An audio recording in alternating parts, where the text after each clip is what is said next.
क्या आपने कभी सोचा है कि आपकी जिंदगी में सबसे बड़ा दुश्मन कौन है? कोई इंसान, कोई गलती, कोई हालात? नहीं, असली दुश्मन वो है जिसे आप हर रोज अपने साथ लेकर चलते हैं, जो आपकी हर सोच के पीछे छिपा रहता है और आपको पता भी नहीं चलता कि वो आपकी जिंदगी को किस दिशा में मोड़ रहा है। उसका नाम है ईगो। ईगो एक ऐसा अदृश्य दानव है जो आपके दिमाग में ही पैदा होता है, आपके अंदर ही बढ़ता है और फिर धीरे धीरे आपकी सोच, आपकी पसंद, आपकी पहचान सब पर कब्जा कर लेता है। आपको ऐसा लगता है कि आप खुद फैसले ले रहे हैं, लेकिन असल में वो फैसले ईगो ले रहा होता है। ये बहुत धीरे काम करता है, कभी आपकी तारीफ कराकर, कभी आपकी तुलना कराकर, कभी आपके मन में ये फुसफुसाकर कि तू सबसे अलग है, तू गलत नहीं हो सकता। और आप भरोसा कर लेते हो, क्योंकि ईगो सुनने में मीठा लगता है, लेकिन अंदर से आपको खा जाता है। शुरुआत बचपन से होती है। पहले हम बस महसूस करते हैं खुशी, प्यार, डर, दर्द, लेकिन जैसे जैसे बड़े होते हैं हम अपनी एक पहचान बनाते हैं, एक नाम, एक स्टेटस, एक इमेज, और फिर ईगो कहता है यही सब तुम हो। लेकिन यही सबसे बड़ा झूठ है, क्योंकि ईगो आइडेंटिटी नहीं देता, ईगो आइडेंटिटी चुरा लेता है। ईगो आपको दो एक्सट्रीम रास्तों पर ले जाता है। पहला, सुपीरियर होने का भ्रम, I am better, I am smarter, मैं खास हूं। बाहर से ये आत्मविश्वास लगता है, लेकिन अंदर सिर्फ इनसिक्योरिटी होती है कि कहीं लोग पता ना लगा लें कि आप उतने खास नहीं जितना आप दिखाते हैं। दूसरा, इंफीरियर होने का भ्रम, I am nothing, I am useless. ये सोच भी ईगो ही है, बस उल्टा रूप, क्योंकि ईगो को फर्क नहीं पड़ता कि वो आपको ऊपर चढ़ाए या नीचे गिराए। उसे बस ये चाहिए कि आप हर वक्त खुद के बारे में ही सोचते रहें, और ये वही करता है। ईगो का सबसे बड़ा हथियार है कंपैरिजन। सोशल मीडिया ने इसे एक राक्षस बना दिया है।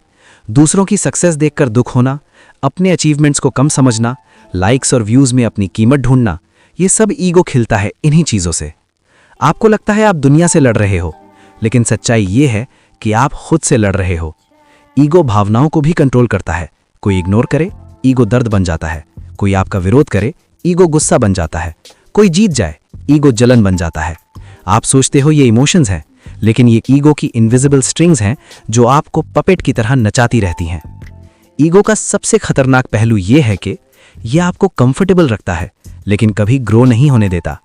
ये कहता है गलती मानने की जरूरत नहीं, एडवाइस लेने की जरूरत नहीं, बदलने की जरूरत नहीं, और धीरे धीरे आप वही इंसान बने रहते हो जो आप कल थे, और उससे पिछले साल भी।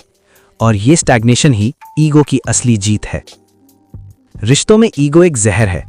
प्यार को पावर गेम बना देता है, बातचीत को लड़ाई में बदल देता है, साइलेंस को पनिशमेंट बना देता है। ईगो को बस दो चीजें चाहिए, कंट्रोल और वैलिडेशन, और इन दोनों की लड़ाई में प्यार, रिश्ते, लोग सब हार जाते हैं। लेकिन सबसे बड़ा सवाल यह है, क्या ईगो को खत्म किया जा सकता है? नहीं, ईगो को मारा नहीं जा सकता। यह इंसानी दिमाग का हिस्सा है, लेकिन उसे कंट्रोल किया जा सकता है। पहला कदम है अवेयरनेस। जब आप खुद से पूछना शुरू करते हो कि क्या यह सच में मेरी सोच है या ईगो की आवाज है, उस पल ईगो की पकड़ ढीली पड़ने लगती है। दूसरा कदम है वैलिडेशन छोड़ देना। ईगो का ऑक्सीजन यही है, दूसरों की नजरों में जीना। जब आप खुद से पूछते हो, अगर दुनिया में सिर्फ मैं होता तो क्या मैं ये काम करता, और जवाब ना आता है तो समझ जाओ कि वो ईगो था। तीसरा कदम है एक्सेप्टेंस। आप परफेक्ट नहीं हो, आप गलतियां करते हो, आप हर बात में सही नहीं हो। ये मान लेना ईगो का अंत नहीं, ईगो पर आपकी जीत है। और आखिरी कदम है पर्पस। जब आपके पास एक बड़ा मकसद होता है, एक ऐसा कारण जो सिर्फ आपके लिए नहीं बल्कि किसी बड़े ट्रूथ के लिए होता है, तो ईगो छोटा हो जाता है, क्योंकि ईगो छोटे सपनों पर चलता है, पर्पस महान सपनों पर। ईगो कहता है मैं ही सब कुछ हूं, लेकिन सच कहता है तुम सब कुछ नहीं, लेकिन तुम कुछ भी बन सकते हो। आज अगर आपने ये समझ लिया, तो ईगो आपकी जिंदगी का मालिक नहीं रहेगा, वो बस एक मेहमान रहेगा, और आप डिसाइड करोगे कि उसे अंदर रखना है या बाहर निकाल देना है। अगर इस बात ने आपको सोचने पर मजबूर किया, तो शैडो टॉक्स को फॉलो करें, क्योंकि यहां हम उन सच्चाइयों पर बात करते हैं जिनसे लोग डरते हैं, लेकिन जो आपको अंदर से बदल देती हैं।